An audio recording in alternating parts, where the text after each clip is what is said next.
Hey everybody, welcome to my channel. It is now almost spring, and in many places your big box stores or your nursery will already start carrying plants for sale.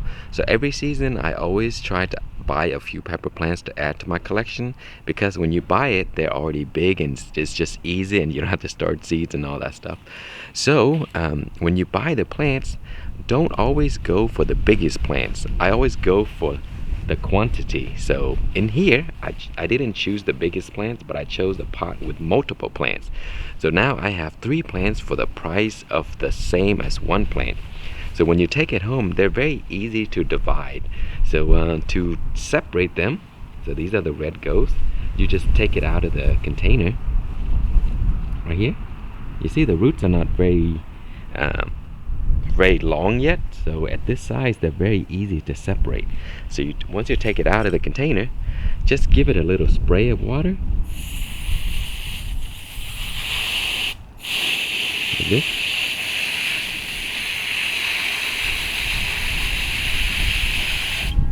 and you see they come apart very easily. Don't just yank them out, because you're gonna damage the roots. You see? And now I have 3 plants, and I can plant this into my raised bed, so I get 3 plants for the price of 1.